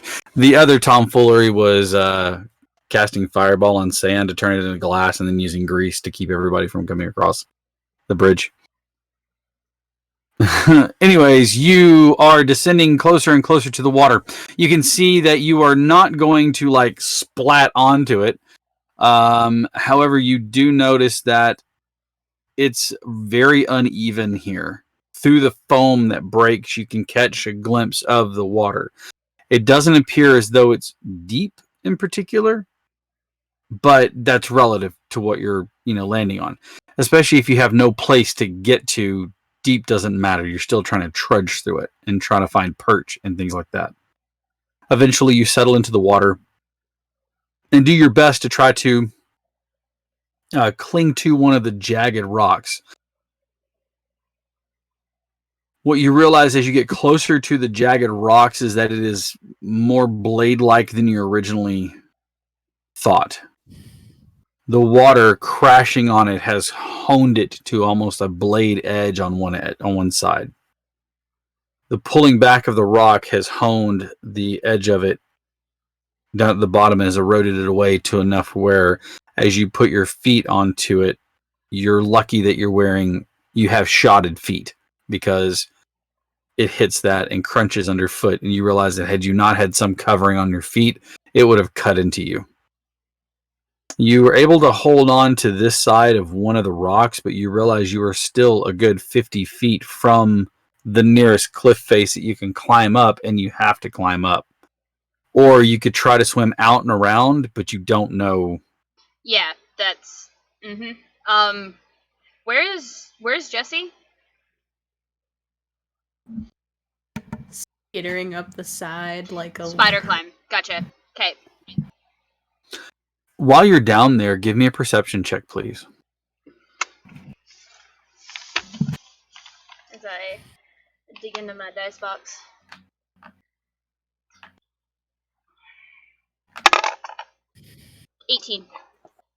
18. It's enough. You watch as the water crashes again, this time nearly threatening to take you off of the rock. However, you cling to it, knowing that swimming is not going to be much of an option. However, as it pulls away, you notice that right where the cliff face is, there is a particular type of erosion that has created a pocket. You can see a cave. When the water goes up to it, you're estimating it to be about maybe knee deep. But for the moment that it hits, the cave is nearly full. You recognize that you can try to make it over there, and it may lead somewhere. But it's probably going to be your best bet, unless you have somebody come all the way down to get you. Okay. the psychic link between her and Aurelius, that's still active, right? Yep. And it works both ways? It's not just a one-way? It works both ways between me. So Wait. Yeah, Wait a that's second. fine. It's been more than an hour since you cast it originally. Oh, True. okay. If I see her waving, I can... So, okay, here's my question for you, because it actually doesn't specify in the character sheet that there is a limited use. It just states that I can... It basically just puts it that I can, recast it. It's just I have to re-roll my psychic dice to see how many people I can attach to. It doesn't say once per long rest or anything like that? It does. I'll look again. Wait, I did post This it is there the somewhere. UA one, isn't it? Yes, this is a new one. That's fine. Where's Rogue? Yeah, you and your it's the, non-traditional character classes. Sorry. Psychic abilities establish a telepathic link communicating between yourself and other. Perfect for wild infiltration. As an action, and at least one creature the ability to speak telepathically to each other for an hour within a mile of each other. A creature can't use this telepathy. If it can't speak any languages, a creature can end the telepathic connection at any time, no action required. You and the creature don't need to speak a common language to understand each other. Okay. Then I'll say you can recast it. Hobgoblin. And I was already linked with people. What size is my dice right now? Sorry, I think it's a D6. Yes. Big dice. I'm sorry. Big dice. If I roll a 1, it goes down to a D. No, if I roll a 6, it goes down to a D4. Actually, because this dice likes to play games. What dice do I want to use? This one.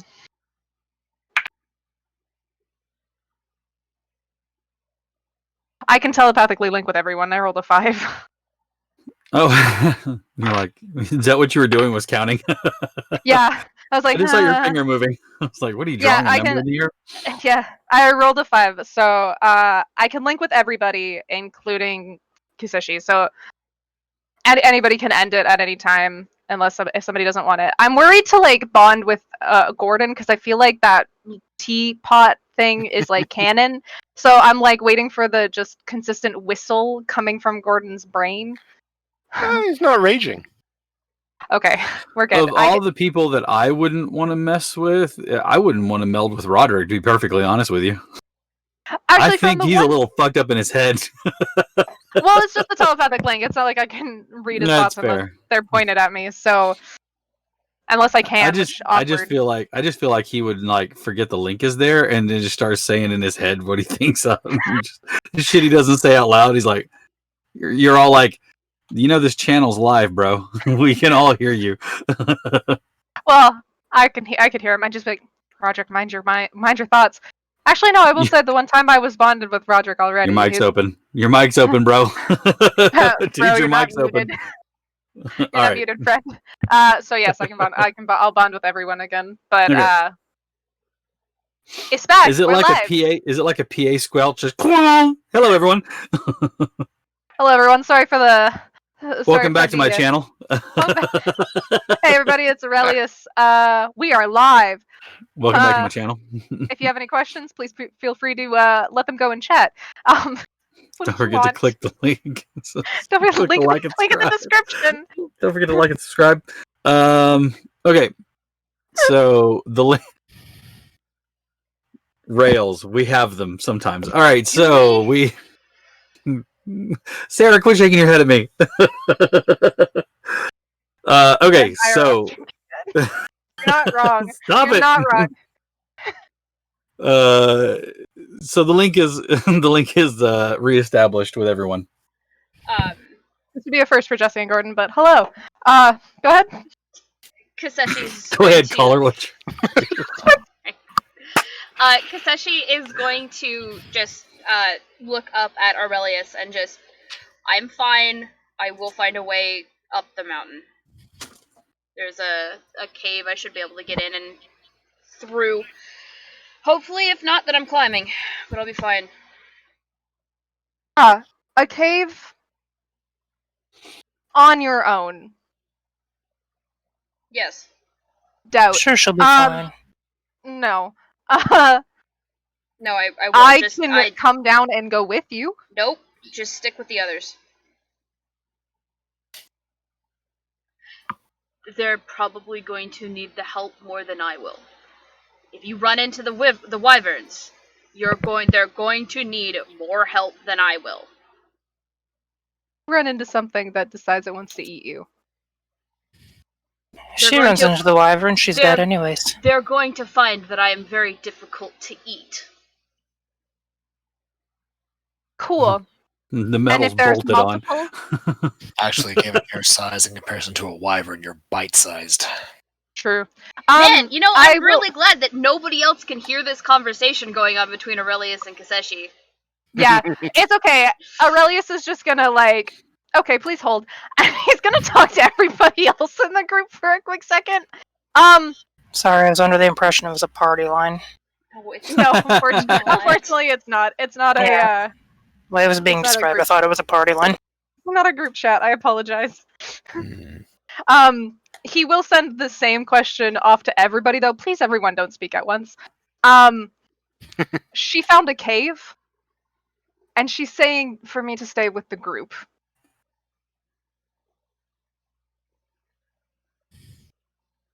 Anybody have some thoughts? And I guess maybe some prayers for her? Good fucking god. If she wants to run off, let her. Yeah, I kind of need to recover. That might have been the most traumatic thing I've ever experienced in my life, and I may have actually peed a little. Hey, congratulations. Change pants. I need to refill my flask. I need to refill all my potions. You want to know a plus side, Jesse? You're not dead. That I'm not. Or else I wouldn't be feeling this incredible fear. I'm gonna close off these multiple links for a quick second. Not close them off, but I imagine since we're all next to each other, we're talking out loud. Not just in your head. Yeah. But somebody happening upon a group of 5 people all intimately standing at each other but just staring. Yeah, because it doesn't link them, it's all just linked to you. It all just links to me. So it's like you're the hub and they're all just spokes on the wheel. They can't communicate to anybody, just you. It's a LAN party and I'm the host. No, you're not even a LAN party because that actually means they can communicate to one another. It's That's not true. even that way. You're right. We're all just a bunch of USB keys. There you go. You're all just a bunch of dongles back here. Okay. How much rope did Roderick give out? Like 300? Was it 300 and some feet? 300 feet. 300 feet. Okay. But somebody has to go back and get it. I am actually thinking about doing it myself. So if here's my idea. Spider climb. Okay, here's my idea first. Idea. Got it. I will take the rope. I will tie it to my waist. That way it will, like the end of the rope that he put out, so that way it'll come with me.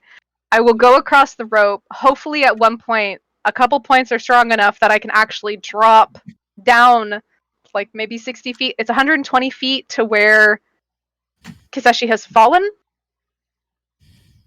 I could cast rope climb when there's about 60 feet left because there's 60 because I can use my rope to have 60 feet, so Kaseshi could actually climb up. Could I then cast jump on Kaseshi to get him the rest of the way? Rope leads into a pocket dimension that you are contained within until the end of the spell or until you climb back out. The way you came in. In the full way, though. That's okay. Are you talking about like climbing just to the opening? Yeah. I wouldn't climb. I wouldn't force him to get like into that spot, like into that section, because how the fuck is he gonna go there? It's gonna go away in like a time. Or alternatively, you can just have him climb into the cave. That's true, but then he'd be going by himself, and Aurelius is not ready to let somebody go by themselves. She will be fine. She's gonna die. She's going to be fine. Totally dead. Not even circus trained. Nope. She's not circus trained. She doesn't Come on. fucking I like that. Is this the party train. to whom I'm speaking? No. No, it is not. Oh, sorry. Good day. Is the person of the house at home? What? Aurelius Alright. answers, I'm sorry, is this Mrs. No. No, it's not. Hello. We heard that you...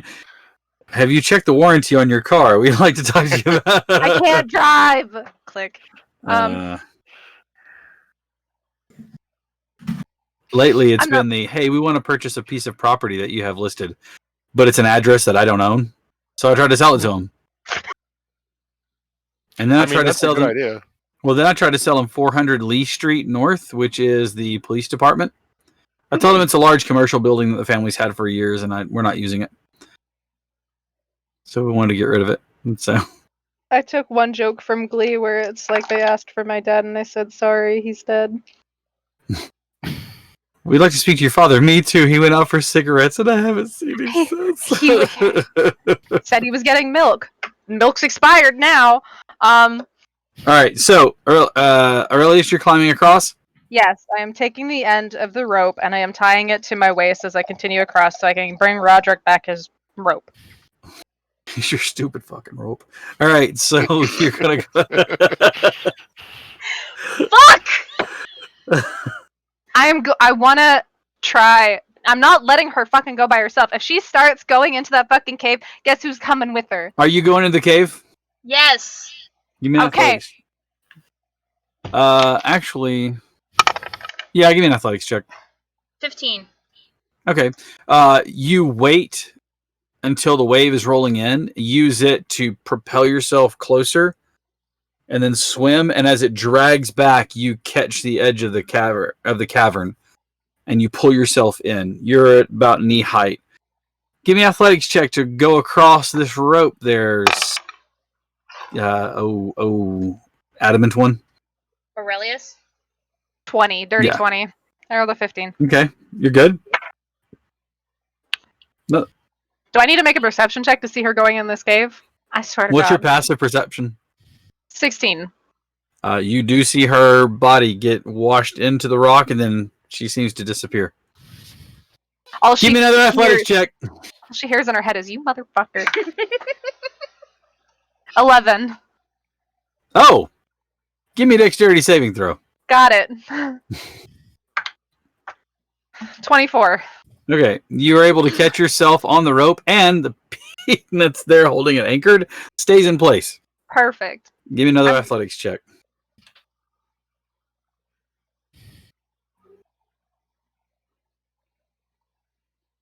That's Dex save. is that another dex save?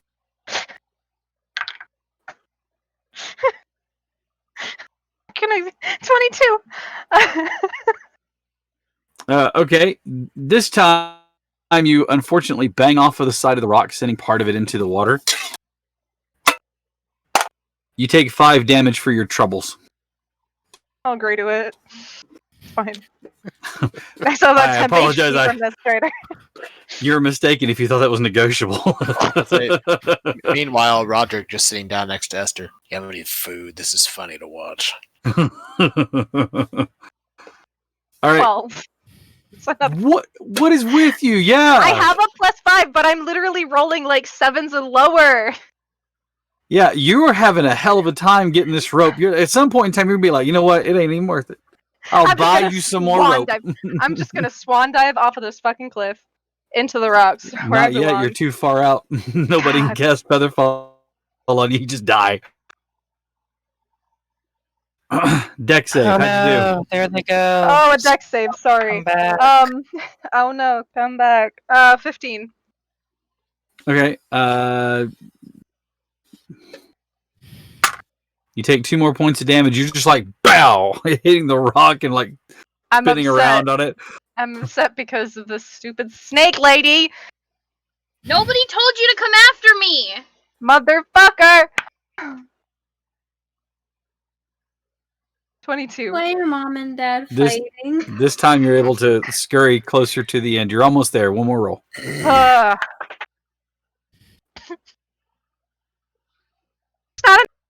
a 10. The only reason it's more difficult is because you're taking the anchors with you. Yes, that's fine. That's no issue. That is another dexterity saving throw, please. Fuck. I'm so glad I have a +9 to my dex save. 21. Okay. You are now holding on to the rope on the rock. You have the rope now coiled around you. So if you would have had that last one, you've been like a yo-yo, just dunk. Just roll out. Yeah, it's fine. Alright. Leave me. Just dangle like a All right, you have 50 more feet worm to on a cross. hook. 50? Okay, sorry, let me just... Do it. Just go across, Aurelius. It's gonna be fine.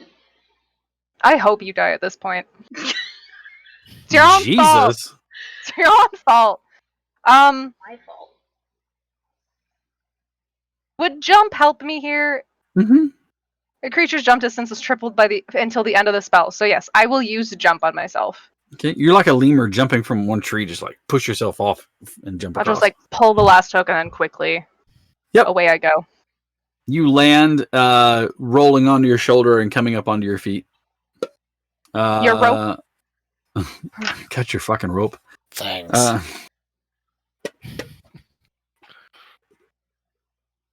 Charlie Bronson's always got rope. All right. In the cavern, sound of the water from outside echoes around the cavern, and you can see as another wave comes in, you kind of hold your breath. It rolls in and threatening to drag you with it. But as you look, you can see another rise that seems to be about 10 feet in. And as you climb up there, you realize when the water rolls in, this time it just rushes into about your ankles and then rushes out. As you look, you can see another step ahead that seems to twist back a little bit, and it's about a 5-foot climb up on top of it. And as you watch, you can see smaller ones, and at first you thought they were natural formations, but you're beginning to think that they're not. And as you climb to the next one, I'd like for you to give me a perception check, please. Okay. That is 16, I believe. Yes. Much like the trees that you saw coming into the forest, like into the forest part, you notice that there are strange runic letters drawn in certain places and intervals.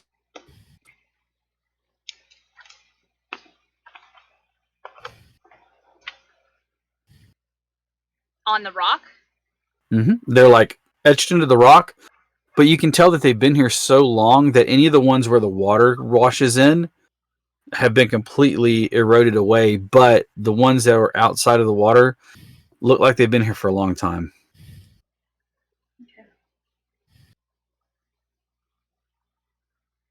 And you continue to climb, and now you realize that this isn't a natural formation that just so happens to be there. This looks like as though there were steps etched out of the rock. And they're not 5 feet like the last couple were. They're now like a regular interval of stairs, and they seem to be climbing up into the cavern a little bit. It's also warm in here. Not oppressively hot, but warm. Okay.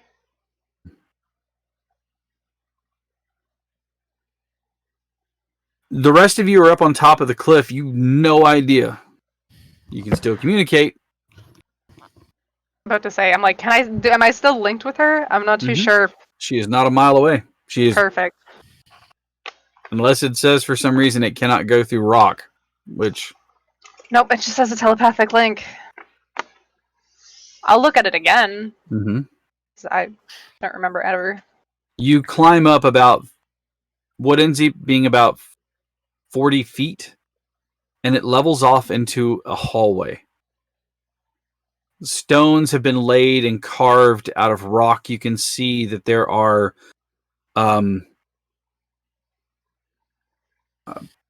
panels here, and occasionally you can see what appears to be drawings like murals that are scratched into it.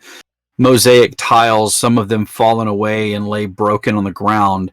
What you can make out shows stout, short figures fighting a large, winged-looking lizard.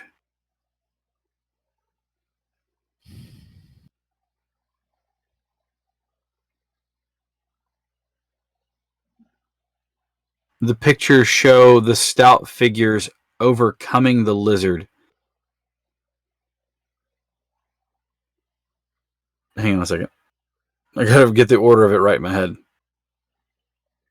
Yeah, you see them standing on piles of glittering things, and then you can see them fighting this winged lizard, and you can see the lizard lying on what appears to be piles of treasure. You can see gemstones, and it starts to tell a story of how this area was taken over by the short stout people, and like trade was done from here. How familiar would Kaseshi be with dwarves?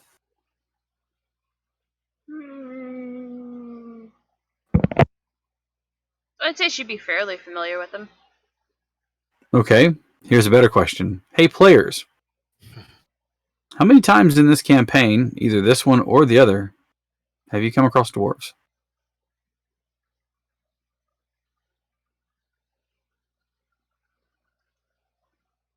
Once. One time. Do you remember where that was? In Jopus Landing. That is correct. In Jopus Landing. The father of Satiel.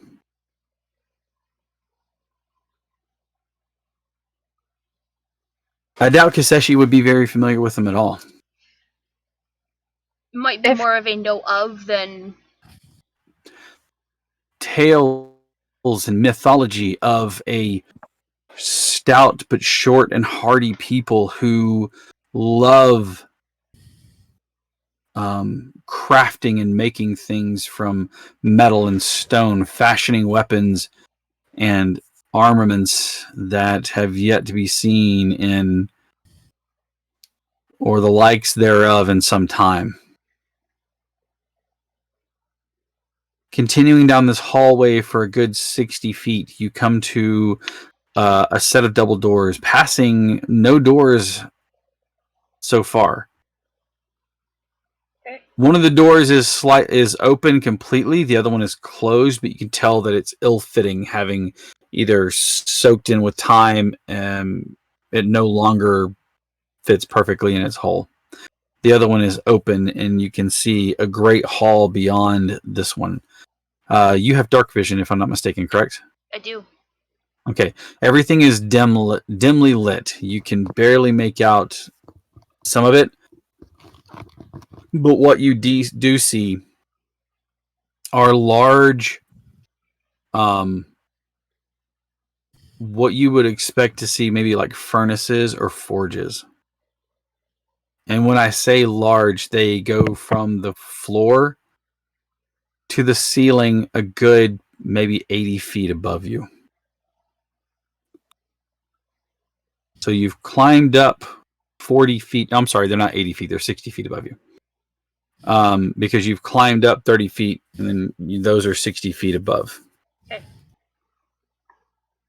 The hallway stretches maybe no more than like 30, or the room stretches no more than 40.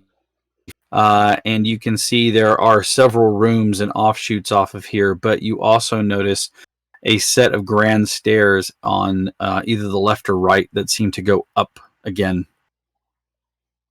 Okay. Well, I'm going to cautiously approach the stairs. Okay. Since I'm supposed to be climbing up and out to the rest of my party. All right. You can see that they run the length of a balcony that sits over the set of double doors at the end on the ground floor, climbing up the staircase carefully. The stairs seem to be in sturdy shape, even though they've been sitting for you don't know how. As you get to them, you can see that there is a set of double doors in this balcony. They are closed currently. Big, heavy metal objects. They're not wood. I will attempt to open them. It opens with a groan that fills the empty room with a noise that makes you grit your teeth. There's another hallway in front of you. Again, it's dimly lit only because of your vision. Okay.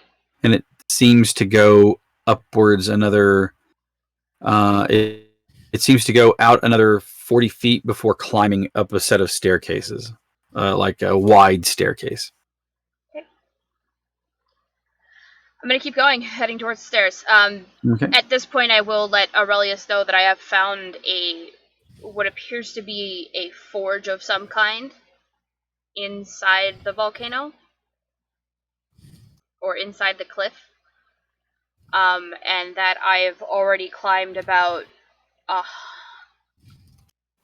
40 feet, and I'm about to climb another 40. But that I'm still working my way up. So far, have not run into anything. Again, it's warm in here. It's not oppressively hot, but it is still warm, as though you recognize that you're probably close to this dormant volcano. As you get to the top, you see that there is a single set of doors in front of you. As you get into and approach them, you can see that they are barred, like there's a large metal piece laid across them. Give me an athletics check, please.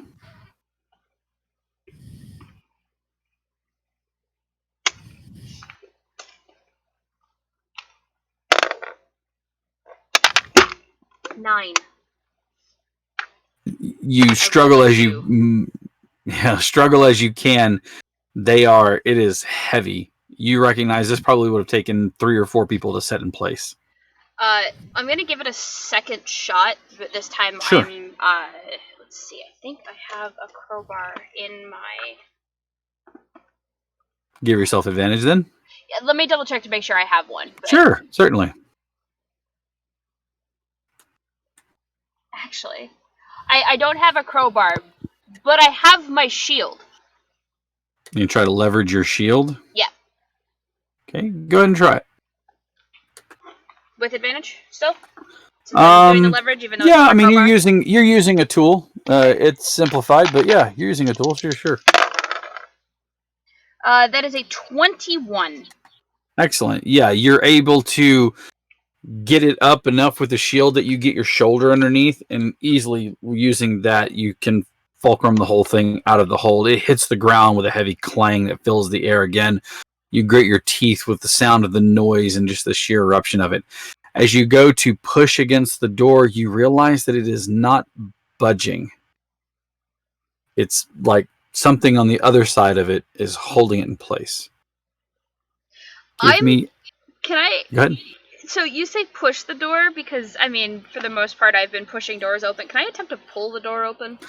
It is clearly I have to. No hinges to on the inside, so okay. yeah, you're sure that it opens outward. Okay, I had to ask. That would be interesting, though. Bar the door and then you push on it. Well, I guess it'd have the same effect. Give me a perception check. You typically bar a door from the force being pushed outwards, right? Right. Mm-hmm. So if I was trying to push the door open, I would just be pushing it against the door stops that stop the door from swinging out, because the door would have to be pulled, right? Right. So on the outside, the door is to be pulled. Putting the bar in place prevents it from doing that. I said it would have the same effect if you had it in place and it was pushed, if it went all the way across the length of the door. Okay. So what do you need me to do? Give me a perception check. Oh boy. 16. No, okay. 18. I can count. It's 18. 18. All right. Are you sure? Yes. I rolled a 14 plus 4. It's 18. That is an 18. You are correct. You get the sense that there's something maybe covering the door on the other side. You get the idea that it might be able to be broken from here if there's something you can wedge in between the facings of the door. So like where it comes together at. It's too thin of an area to get your shield in there. Yeah. Or if you just try really hard to kick it, you might be able to move whatever's on the other side. Just fucking Captain America boot the door open. Can do this all day long. I have said that as a paladin. You gotta do the Henry Cavill reload your arms. Yeah. Yeah, exactly. All right. How thin are we talking?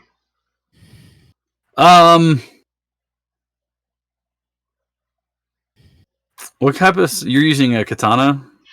Yeah, but I also have crossbow bolts, so... The crossbow bolt, the circumference of the crossbow bolt's too big. Okay. And you actually think without you pushing the door and then wedging something in there, like your katana, even the tang on it, or the width of the flat edge is too wide. Because it's wider and then it narrows down. Right. Do you have a dagger? No, I don't. Short sword? I got a second longsword. Like a standard longsword? Yeah. Maybe. You can give it a try. Alright. Well, yeah. I'll try the second longsword as opposed to my katana, because you don't use a katana for that. No. All right. Give me a strength athletics check again. Yay.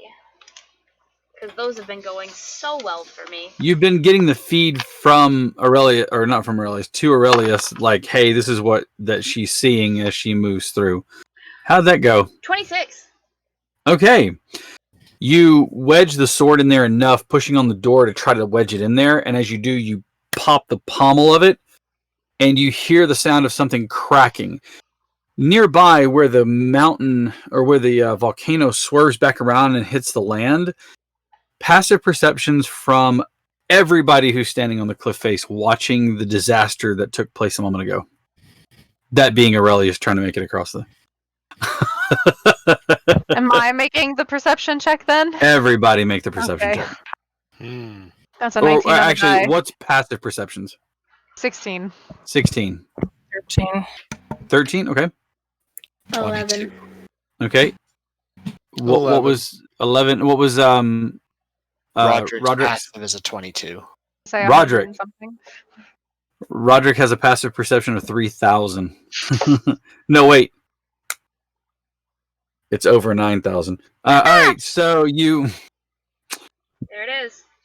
you hear something cracking nearby. As you turn your head and look, that lava rock has come around and creeped onto part of the landing that's here. You watch as a part of it breaks and sloughs off. Through the door, you can see a thin seam of light now, and as you push on the door, it opens with some difficulty because you have a pile of lava rock in front of it, but you're able to push it open. Roderick, you turn to see as Kiseshi steps forth from underneath. Have fun. I won't call it fun, but it was certainly educational.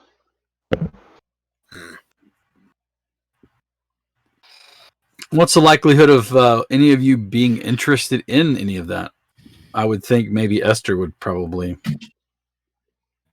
Said she learned some things. She would, if she didn't say what, Esther would probably just think it's something she already knows. I want to say that that's perfect for her background. Yep. Did you take the sage background for her? No.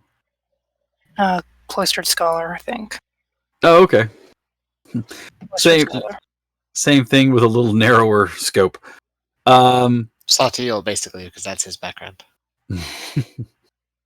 God, if they now ever we need to talk get to the. I say now we need people. to get the two of them together and just see what happens. No. Mm-hmm. It showed stout creatures, humanoids of some kind. in a mosaic detailing a story, but I can't say that I've ever heard it before. And then I walked through a giant blacksmith's forge. And by giant, I mean I can't say that I spent too much time in a blacksmith's forge before. But it is certainly larger than anything I've ever seen.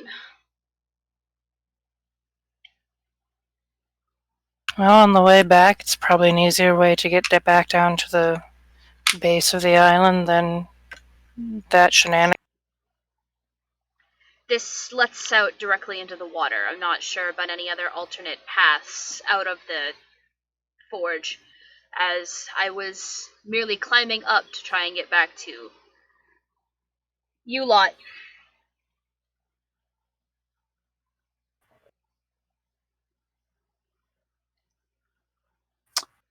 From here, you can see that the island does start to go back downward.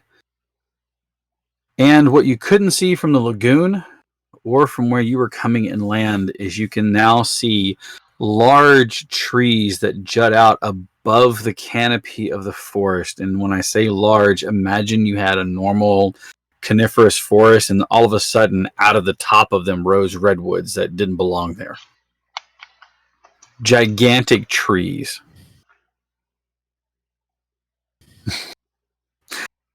You would be wrong. That's a perfect place to go.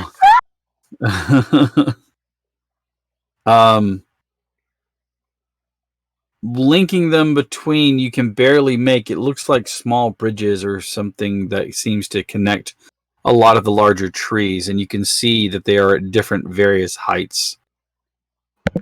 And you can make out from this distance large winged shapes that sit there like small birds, occasionally taking flight and moving around, swooping and then diving back into the area. Looks like you haven't gone too far to find your quarry. Looks like we have our path. Now how do we get down?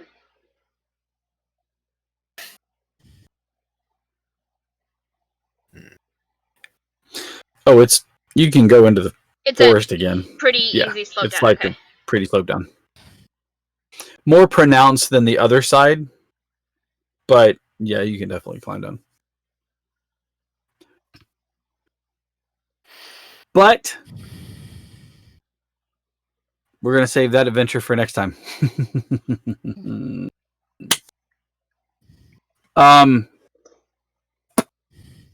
Huge thanks to everyone. You have a little discovery that you've made. There might be something more to this island than what you originally thought, even more so than what you originally thought.